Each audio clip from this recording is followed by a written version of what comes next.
আজ যখন টিউশনি করে আসছিলাম তখন দেখলাম ঋতু সজীব মানে আমার চাচাতো ভাইকে কিস করতেছে। আমি তাদের সামনে গিয়ে বললাম, ছি ঋতু, এগুলো কি করে করতে পারিস, ছি। এইসব বলে আমি তাদের সামনে গিয়ে বললাম, তোরা রিলেশন করিস ঠিক আছে, তোরা বিয়ের আগে কেন এইসব করতেছিস, এইসব ভালো না। তখন ঋতু আমাকে কষে ঠাস ঠাস করে চড় মারলো আর বলতে লাগলো, ছোট লোকের বাচ্চা, তোর সাহস কি করে হলো আমাদের ব্যক্তিগত ব্যাপারে কথা বলা? ছোট লোক আমাদের কাজে নাক গলাতে আসবি না। তাই আমি অপমানিত হয়ে চলে আসলাম বাড়িতে এসে কলিং বেল দিলাম। তখন খালা দরজা খুলে দিয়ে বলতেছে, কি রে বাবা, তোর কি হলো? আমি বললাম, না খালা, আমার কিছু হয়নি। আমি রুমে গেলাম, রুমে গিয়ে খাটে শুয়ে ভাবতেছি আজকে আমার সাথে কি হলো। হঠাৎ ঋতু আমার রুমে কেন জানি এসে জামা কাপড় ছিঁড়তে লাগলো আর চিৎকার করতে লাগলো। আমি বললাম, ঋতু, এগুলো কি করছিস? এগুলো করিস না, দয়া করে, সবাই আমাকে খারাপ ভাববে। ঋতু বলল, তোকে অনেক সহ্য করেছি, আর না, তোকে আমি এই বাড়ি ছাড়া করব। ঋতু এবার বাঁচাও বাঁচাও বলে চিৎকার ছাড়তে লাগলো। তখন খালা এসে বলতে লাগলো, কি হয়েছে মা, দরজা খোল। ঋতু দূরে গিয়ে দরজা খুলে দিল। তখন তার মার পিছনে গিয়ে বলতে লাগলো, মা, এই জানোয়ারের বাচ্চা আমার সাথে খারাপ কিছু করতে চাইছিল, ভাগ্যিস তুমি এসেছো। ঋতুর কথা শুনে খালা আমার দুই গালে ঠাস ঠাস করে দুইটা চর বসিয়ে দিল। আমি খালার পায়ে ধরে বলতে লাগলাম, খালা বিশ্বাস করো, আমি কিছু করিনি, ঋতু সব মিথ্যা বলতেছে, খালা বিশ্বাস করো। খালা বলল, চুপ, তোকে আমি নিজের ছেলের মতো করে দেখি, আর তুই, ছি, তুই আমার মেয়ের সাথে এই কাজ করলি, বেরিয়ে যা আমার বাসা থেকে। তারপর আমি আর কিছু না বলে মাথা নিচু করে আমার প্রয়োজনীয় জিনিসপত্র নিয়ে বাড়ি থেকে বাইরে আসার আগে খালাকে উদ্দেশ্য করে বললাম, খালা, আমি কিছু করিনি, তুমি এটা একদিন ঠিকই বুঝতে পারবে, তবে সেদিন আমি থাকবো না। তারপর ঋতুকে বললাম, তোকে আমি নিজের বোনের চোখে দেখতাম, তুই যে কাজ করলি তাতে তোকে আমি কখনোই ক্ষমা করব না। তারপর আমি এইসব বলে বাড়ি থেকে বেরিয়ে আসলাম আর ভাবতে লাগলাম, কোথায় যাব, এখন আমার তো কেউ নেই। ও, কিছু বুঝতেছেন না তো? তাহলে চলুন আগে কি হয়েছে আপনাদের বলি। তার আগে আমার পরিচয় দিই, আমি অনিক আহমেদ, আমি ইন্টার দ্বিতীয় বর্ষে পড়ি। আমার বাবা মা অনেক আগেই মারা গেছে। যখন আমি ছোট ছিলাম তখন একটা সড়ক দুর্ঘটনায় আমি খালার বাসায় ছিলাম। আমি বেড়াতে যাচ্ছিলাম আর মা বাবা আমাকে বেড়াতে খালার বাসায় দিয়ে আসার সময় এই দুর্ঘটনা হয়, তাই বেঁচে গেছি। আমার খালার নাম রুমানা আক্তার, একটা মেয়ে আছে নাম ঋতু, সে আমার ছোট 2 বছরের। খালু বিদেশে থাকে, খালুর নাম তারেক মিয়া। আমার চাচা চাচি আছে, তবে তারা আমাকে বের করে দিয়েছে আমার বাবার সম্পত্তি দখল করে। আমার খালু কিছু বলতে পারেনি, কারণ আমার চাচা একজন এমপি, নাম মতিউর রহমান। চাচার একটা ছেলে আছে, তার নাম সজীব, আর চাচির নাম রাহেলা বেগম। যাক, এখন গল্পে আসা যাক। খালা আমাকে অনেক ভালোবাসে, আর ঋতু মানে আমার খালাতো বোন আমাকে সহ্য করতে পারে না, আমাকে অনেক কষ্ট দেয়। বাসা থেকে বের হয়ে পথে আনমনে হাঁটতেছি আর ভাবতেছি। তখন মনে মনে ভাবলাম, কলেজের পাশে একটা ম্যাচে উঠবো, কারণ ওই দিন একটা বাসার নিচে দেখেছিলাম বাসা ভাড়ার সাইনবোর্ড। ম্যাচের ভাড়ার কোনো চিন্তা নেই, কারণ আমি 3টা টিউশনি পড়াই, যেই ভাবা সেই কাজ। ম্যাচে উঠে কিছুক্ষণ রুমটা সাজাতে সাজাতে দুপুর হয়ে গেল, তাই নিচের দোকান থেকে কিছু খাবার নিয়ে আসলাম। ও বলে দিই, কাল মাস শেষ হয়েছে, টিউশনির বেতন পেলাম, তাই আর কোনো টাকা নিয়ে চিন্তা হয়নি। ওয়ানেক্স হচ্ছে সবচেয়ে বিশ্বস্ত বুকমেকার, যা পিএইচডি এবং সিরিয়া অ্যাপের অফিসিয়াল পার্টনার। 22 মার্চ থেকে ইন্ডিয়ান প্রিমিয়ার লিগ শুরু হতে চলেছে এবং এটি সবচেয়ে বড় সুযোগ আপনার প্রিয় দলকে সমর্থন করার। এই অ্যাপসে আপনি cricket, football, tennis live match দেখতে এবং তাদের স্কোর ভবিষ্যৎবাণী করে সহজেই অর্থ উপার্জন করতে পারবেন। সেই সাথে BMW গাড়ি, আইফোন, ল্যাপটপ এবং আরও অনেক নগদ পুরস্কার জেতারও সুযোগ রয়েছে। এই অ্যাপটিতে আপনি crush crystal, under and over 21 ইত্যাদি গেম খেলে সহজেই আয় করতে পারবেন। আপনি বিকাশ, নগদ, রকেট ব্যাংক, ক্রিপ্টো, পেপল এবং অন্যান্য সহজ পদ্ধতির মাধ্যমে সহজেই আপনার জেতা টাকা তুলতে পারবেন। এখানে আপনি 24 ঘন্টায় 7 দিন গ্রাহক সহায়তা পাবেন। তাই এখনই পিন কমেন্টের লিঙ্ক ব্যবহার করে রেজিস্ট্রেশন করুন, অথবা গুগলে ওয়ানেক্স সার্চ লিখে রেজিস্ট্রেশন করুন। আর হ্যাঁ, রেজিস্ট্রেশনের সময় আমার প্রোমো কোড VODO7 ব্যবহার করে প্রথমবার ডিপোজিটে 20,000 টাকা পর্যন্ত পান। ম্যাচে এসে খাবার খেয়ে জোহরের নামাজ পড়ে বিছানায় গা এলিয়ে দিয়ে ভাবতে লাগলাম, কেন আমাকে ঋতু মিথ্যা অপবাদ দিল? আর খালা তো আমাকে নিজের ছেলের মতোই ভাবে, সে কেন বিশ্বাস করে নিল? নিবেই বা না কেন? তার নিজের মেয়ের কথা তো আর কেউ অবিশ্বাস করবে না। আর বলতেছি, হাই রে দুনিয়া, আজ আমার কেউ নাই বলে, আমি এতিম বলে। আজ যদি আমার বাবা মা বেঁচে থাকতো, তাইলে হয়তো খালা তার মেয়ের সাথে আমার বিয়েটা দিতে চাইতো। এইসব ভাবতে ভাবতে ঘুমিয়ে গেলাম। সন্ধ্যায় ঘুম থেকে উঠে কিছুক্ষণ ছাদে হাঁটাহাঁটি করলাম। ও, আপনারা ভাবতে পারেন আজ টিউশনিতে যাই নাই কেন? আজ শুক্রবার ছিল, তাই টিউশনি করাতে যাইনি। সন্ধ্যায় মাগরিবের নামাজ পড়ে এসে কিছুক্ষণ পরে নিচের দোকান থেকে কিছু খেয়ে ঘুমিয়ে গেলাম। পরের দিন ভোরে আজান শুনে উঠে নামাজ পড়তে গেলাম বাড়ির পাশে মসজিদে। নামাজ পড়ে বেশ কিছুক্ষণ হাঁটাহাঁটি করলাম। ফজরে নামাজ পড়ে সকালে ঠান্ডা আবহাওয়ায় হাঁটাহাঁটি করলে মনে দুঃখ কষ্ট চলে যায়। তারপর দোকান থেকে কিছু খেয়ে 7টে একটা টিউশনি করাতে গেলাম। সেখান থেকে এসে কলেজে গেলাম। সেইখানে গিয়ে দেখি আমার বন্ধু আবির এখনো আসেনি। ও, আপনাদের তো আমার বন্ধু আবিরের কথা বলা হয়নি। আবির আমার বেস্ট ফ্রেন্ড, সে আমার সব জানে, কিন্তু কালকের বিষয় জানে না। আবির এখনো আসেনি, তাই আমি একটা গাছের নিচে বসে বই পড়ছি। আমার যখন মন খারাপ হয় তখন আমি বই পড়ি। কিছুক্ষণ পর আবির আসলো আর বলতে লাগলো, কিরে অনিক, কখন আসলি? আমি বললাম, এই তো একটু আগে। আবির বলল, কিরে তোর মন খারাপ কেন? আমি বললাম, কই আরে না, এমনি। আবির বলল, তুই আমার কাছে মিথ্যা বলিস কেন? কাল কল দিলাম ধরলি না, আজ আসার সময় কল দিলাম, আর এখন বসে বই পড়ছিস, কি হলো আমাকে বল, যদি বন্ধু মনে করিস। আমি মন খারাপ করে তাকে সব বলতে লাগলাম। বলার সময় আমার চোখ দিয়ে পানি পড়তে লাগলো। তখন আবির আমার চোখের পানি মুছে দিয়ে বলতে লাগলো, দেখ মন খারাপ করিস না, এগুলো ভুলে তুই নিজেকে গড়ে তোল, যাতে সবাই তোকে দেখতে পারে। আমি বললাম, আমি আবিরকে জড়িয়ে ধরে অনেক কাঁদলাম, পরে নিজেকে স্বাভাবিক করে নিলাম। আবির বলল, বন্ধু তুই এখানে থাক, আমি একটু ওয়াশরুম থেকে ঘুরে আসি। আমি বললাম, শালা বাড়ি থেকে করে আসতে পারিস না? আবির এই বলে চলে গেল। আর আমি তখন সময় দেখলাম, দেখি 9:50 বাজে। তাই আর দেরি না করে ক্লাসরুমের দিকে হাঁটা ধরলাম। হঠাৎ কারোর সাথে যেন ধাক্কা খেয়ে দুইজন পড়ে গেলাম। তাই তাড়াতাড়ি করে উঠে গিয়ে কার সাথে ধাক্কা গেলাম তা খেয়াল করিনি। যখন আমি সরি বলতে যাব, সামনে তাকিয়ে দেখি রুহি। আমি তো ভয়ে শেষ, এখন আমার কি হবে এগুলো ভাবতাছি। রুহি হলো মা বাবার একমাত্র সন্তান, অনেক বড় লোক, তাই তার অনেক অহংকার। এইসব ভাবতাছি আর আল্লাহর কাছে বলতেছি, আল্লাহ আমাকে এইবারের মতো বাঁচিয়ে নাও। রুহি তখন ঠাস ঠাস করে 2টা থাপ্পড় বসিয়ে দিয়ে বলতেছে, রুহি বলল, ছোট লোকের বাচ্চা, তোর সাহস কি করে হয় আমাকে ধাক্কা দেওয়ার? শালা লুচ্চা, মেয়ে দেখলেই গায়ে পড়তে মন চায় তাই না? এইসব কথাগুলো রুহি জোরে বলার কারণে সবাই আমার দিকে তাকিয়ে আছে। আমি মাথা নিচু করে বললাম, সরি, আসলে আমি দেখতে পাইনি। রুহি বলল, তোর শরীর গুষ্টি কিলাই, শালা ক্ষেত, তোদের মতো ছেলেদের আমার চেনা আছে, মেয়ে দেখলেই খালি গায়ে পড়তে মন চায়। এই বলে রুহি চলে গেল আর আমার চোখ দিয়ে পানি পড়তে লাগলো। আর বলতে লাগলাম, সামান্য কিছুর জন্য আমাকে সবার সামনে এইরকম অপমান না করলেও পারতো। এগুলো মনে মনে বলছি আর হাঁটতেছি। তাই তাড়াতাড়ি চোখের পানি মুছে ক্লাসরুমে গেলাম। ক্লাসরুমে গিয়ে সোজা আবিরের পাশে বসলাম। অন্যদিকে রিমি, রুহির বান্ধবী, বলতে লাগলো, রুহি তুই ছেলেটাকে শুধু শুধু কথা শুনাইলি, তার কোনো দোষ ছিল না রে। রুহি বলল, তুই চুপ করবি, তোর কেন ওই ছোট লোকের প্রতি দরদ হইতাছে? রিমি বলল, এখানে দরদের কি আছে? দেখ তুই যেমন মানুষ, সেও একজন মানুষ, শুধু ব্যবধান হলো তুই কোটিপতির মেয়ে আর ছেলেটা গরিব। তাছাড়া দেখ ছেলেটার কত মায়া লাগে।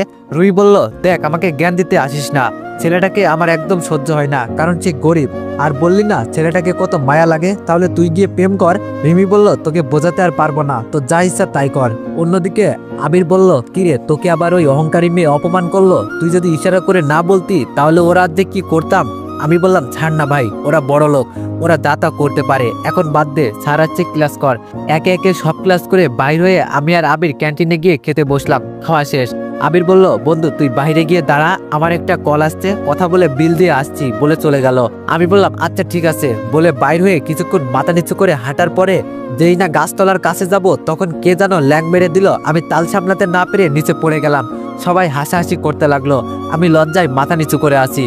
খেয়াল করলাম যে ল্যাং মারলো সে আর কেউ নয়, রুহি। তখন আমি কিছু বলতে যাব, তার আগেই রুহি বলতে লাগলো, এই ছোট লোকের বাচ্চা, তোর সাহস কি করে হয় আমার শরীর টাচ করার? এই বলে কষে থাপ্পড় মারলো। তুই জানিস এই জামাটার দাম কত? এই জামাটার টাকা দিয়ে তোর সারা বছর চলে যাবে। ছোট লোক, তোর জন্য আমার জামা নষ্ট হয়ে গেল। আমি বললাম, আপনি না আমাকে ল্যাং মেরে ফেলে দিলেন, তা আমাকে কেন কথা শোনাচ্ছেন? রুহি বলল, তোর এত বড় সাহস, আমার মুখে মুখে কথা বলিস? এই বলে রুহি আমার 2 গালে চড় বসিয়ে দিল। আমি আর কিছু বলতে পারছি না, তাই আমি অপমানিত হয়ে সেইখান থেকে চলে আসলাম। আবিরের জন্য আর দাঁড়ালাম না, আসার সময় মোবাইল বন্ধ করে দিই। অন্যদিকে আবির ফোনে কথা বলতে বিল দিতে দেরির কারণে আমারে যে রুহি অপমান করলো তা বুঝতে পারিনি। সে যখন বাইরে আসলো তখন সবাই আমার নামে এইটা সেটা শুনে, তাই সে তাদের কাছে গিয়ে বলে, ভাই কি হয়েছে? তারা সব আবিরকে বলতে লাগলো। তা শুনে আবিরের মাথা গরম হয়ে গেল আর সে রুহির কাছে গিয়ে বলতে লাগলো, এই যে মিস বড় লোকের অহংকারী মেয়ে, আপনি আমার বন্ধুকে কেন সারাক্ষণ অপমান করেন? রুহি বলল, এই তোর সাহস কি করে হয় আমাকে অহংকারী বলার, ছোট লোকের বাচ্চা? এই বলে যখন থাপ্পড় দিতে যাবে তখন আবির হাত ধরে বলতে লাগলো, আপনার সাহস কি করে হয় আমাকে মারার? এটা আমার বন্ধু না যে মারতে পারবেন, এটা আবির খান, বুঝলেন? রুহি বলল, তোকে আমি।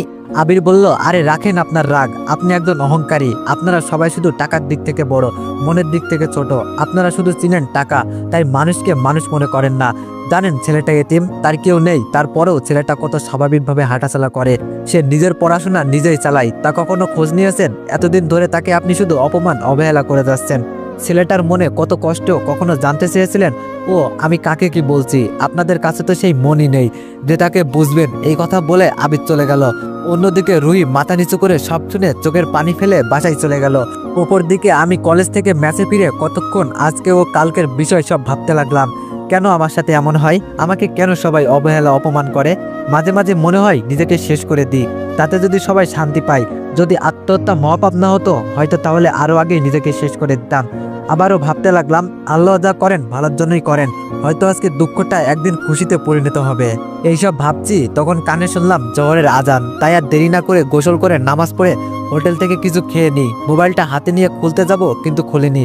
অন্যদিকে আবির কল দিয়ে যাচ্ছে কিন্তু মোবাইল বন্ধ পায়। আর আবির মনে মনে ভাবে, ছেলেটা আবার নিজের কিছু করে ফেলে নাই তো? তাড়াহুড়োতে তার বাসার ঠিকানা নিতে ভুলে গিয়েছে, নাইলে এখন যেতে পারতাম। এইদিকে আমি কিছুক্ষণ আরাম করতে লাগলাম আর ভাবতেছি কিছুদিন কলেজে যাব না। আর 3 মাস পর ফাইনাল এক্সাম, আবার পরে কলেজ মিস করা যাবে না। তাই এখন কয়দিন কলেজে যাব না। এইসব ভাবতে ভাবতে 3টা বেজে গেল। তাই কি ভেবে মোবাইলটা খোলাতেই দেখলাম আবিরের 100+ কল। এটা দেখেই আমি অবাক। আবির আবার কেন ফোন দিল এগুলো ভাবতে ভাবতে আবির আবার কল দিল। আমি দেরি না করে কল ধরলাম। সাথে সাথে আবির বলতে লাগলো, এই তোর মোবাইল বন্ধ কেন ছিল? এই তুই কোথায়? তোর কিছু হলো না তো? নিজের কিছু করে ফেলিস নাই তো? তোর ঠিকানা দে। আমি বললাম, আরে আবির শান্ত হবি তো, এত প্রশ্ন একসাথে করলে কিভাবে উত্তর দিব? একটা একটা করে প্রশ্ন কর। আর তুই এগুলো কি আবল তাবল বলছিস? আমি একদম ঠিক আছি। আমার মোবাইলে চার্জ ছিল না তাই বন্ধ হয়ে গেছে, আর চার্জে দিয়ে ঘুমিয়ে গিয়েছিলাম। আমার কিছু হয়নি, আমি ঠিক আছি। মিথ্যা বললাম কারণ তা না হলে সে এটা সেটা জিজ্ঞেস করবে। আবির বলল, এই আমি কিছু শুনতে চাই না, তুই এখনই আমার বাসার ঠিকানা দে, আমি এখন যাব তোর কাছে। আমি বললাম, আচ্ছা ঠিকানা নে, আর এখন আসা লাগবে না, আমি এখন টিউশনি করাতে যাব। আবির বলল, আচ্ছা ঠিক আছে, বাই, আল্লাহ হাফেজ। আমি কল কেটে ফ্রেশ হয়ে টিউশনি পড়াতে গেলাম। সেখানে 4টা 30 পর্যন্ত টিউশনি পড়িয়ে চলে আসলাম মসজিদে, যেখানে আসরের নামাজ পড়িয়ে আরেকটা টিউশনিতে গেলাম। সেখানে সন্ধ্যা পর্যন্ত পড়িয়ে মাগরিবের নামাজ পড়ে ম্যাচে এসে পড়তে লাগলাম। মনে মনে বললাম, আজ আর ডিনার করতে হবে না, কারণ টিউশনিতে যে নাস্তা দিয়েছে তা দিয়ে আমার পেট ভরে গেছে। আর কিছুক্ষণ পরে ঘুমিয়ে গেলাম। অন্যদিকে রাতের বেলায় রুই শুয়ে শুয়ে আবিরের বলা কথাগুলো ভাবতেছে আর বলতেছে, আসলে আমি টাকার অহংকারে মানুষকে মানুষ মনে করছি না। চি রুই চি, তুই অনেক অহংকারী হয়ে গিয়েছিস। তোর অহংকারের জন্য একজন এতিমকে অবহেলা অপমান কষ্ট দিয়ে গেছিস। চি, তুই অনেক খারাপ। রুই নিজে নিজে বলতে লাগলো, কাল গিয়ে অনেককে সরি বলে দিব আর ফ্রেন্ড বানিয়ে নিব যাতে কেউ কষ্ট দিতে না পারে। সকালে ফজরের আজান শুনে উঠে গেলাম। তারপর মসজিদে নামাজ পড়ে বাজারে গিয়ে রান্না করার জন্য যা যা লাগে সব নিয়ে আসলাম। আগেই বলে দিই, ক্লাস 10ম শ্রেণীতে যখন ছিলাম তখন খালা আমার ভালোর জন্যই ম্যাচ ঠিক করে সেইখানে পাঠিয়ে দিয়েছিল, কারণ ঋতু আমাকে দেখতে পারতো না। তারপর কিছু রান্না করে খেয়ে একটু বসেছিলাম, তখন আমার মোবাইলটা বেজে উঠলো। মোবাইল হাতে নিয়েই দেখি আবির কল দিয়েছে। কল ধরে বলতে লাগলাম, আসসালামু আলাইকুম, কেমন আছিস আবির? কল কেন দিয়েছিস? আবির বলল, ওয়ালাইকুম আসসালাম, আলহামদুলিল্লাহ, তুই কেমন আছিস? আর কলেজে আসবি না? আমি বললাম, আলহামদুলিল্লাহ। না রে, কলেজে কিছুদিন যাব না। আবির বলল, কেন যাবি না? আমি বললাম, না এমনি। আবির বলল, তাহলে আমিও কলেজে যাব না, আর তুই থাক, আমি তোর কাছে আসছি, দুইজন ঘুরতে যাব। আমি বললাম, আচ্ছা তাহলে 10টার দিকে আসিস, কেমন? আমি টিউশনি পড়িয়ে তোর জন্য অপেক্ষা করব, কেমন? আবির বলল, আচ্ছা আল্লাহ হাফেজ। এই বলে কল কেটে দিল। আমি কল রেখে কিছুক্ষণ পরে 7টা 30-এর দিকে টিউশনি পড়াতে গেলাম। টিউশনি পড়িয়ে 9টা 30-এর মধ্যে বাসায় এসে বসলাম। কিছুক্ষণের ভিতরেই আবির আসলো, তাই তাকে বসিয়ে নাস্তা আনতে যাব, তখন সে মানা করে দিল। ওকে অনেক জোর করে নাস্তা দিতে পারলাম না, তাই তাকে বসিয়ে আমি ফ্রেশ হয়ে দুইজন আবিরের বাইক নিয়ে ঘুরতে গেলাম। তবে বেশি দূরে না, আমাদের ম্যাচ থেকে 10 মিনিট লাগে গাড়ি ভাড়া করে যেতে। একটা সমুদ্র সৈকত, এটা আপনারা হয়তো কেউ চিনবেন, চট্টগ্রাম সীতাকুণ্ড গুলিয়াখালীতে। অন্যদিকে রুই কলেজে এসে আমার আর আবিরকে খুঁজতে লাগলো। আমাদেরকে খুঁজে না পেয়ে ছোট আমগাছ তলায় বসে অপেক্ষা করতে লাগলো, কারণ আমি আর আবির প্রতিদিন আড্ডা দিই। আর কলেজ গেটের দিকে তাকিয়েছিল অনেকক্ষণ। যখন আমি আর আবির আসলাম না, তাই সে হতাশে ক্লাসরুমে চলে গেল আর ক্লাস করতেছে আর মনে মনে বলতে লাগলো, আর আমি রিমাটাও আসলো না। অন্যদিকে আমরা দুইজন বিচে ঘুরতে লাগলাম। হঠাৎ একটু খেয়াল করলাম সজীব ঋতুর গায়ে বিভিন্ন জায়গায় হাত দিতেছিল, আর ঋতু বিরক্ত নিয়ে হাত ছাড়িয়ে দিতেছে। তাই আমি ভাবলাম, যা করুক তাতে আমার কি, এই মেয়ের জন্য আমার এত অপমান এত কষ্ট সহ্য হচ্ছে। আবার পরক্ষণেই ভাবলাম, না, আমার সাথে যা করেছে তা গেছে, এখন যদি তাকে বাধা না দিই তাহলে আবার অন্য কিছু হলে খালাখালু সমাজে মুখ দেখাতে পারবে না। এইসব মনে মনে বলে আমি আবিরকে বললাম, আবির তুই এখানেই দাঁড়া, আমি একটু ওই দিক থেকে আসি। সেইটা বলে আমি চলে আসলাম তাদের সামনে। তখন বললাম, সজীব এগুলো কি হচ্ছে? তুমি ঋতুকে বাজেভাবে টাচ করছো কেন? তখন ঋতু আমাকে কোজে থাপ্পড় দিয়ে বলতে লাগলো। তো এভরিওয়ান, গল্পটি কন্টিনিউ করাতে চাইলে সবাই একটু কমেন্টে জানাইও যে গল্পটি কেমন হয়েছে। আর এভরিওয়ান, সবাইকে একটা কথা দিলাম, কালকে থেকে গল্প বড় করব। ধন্যবাদ।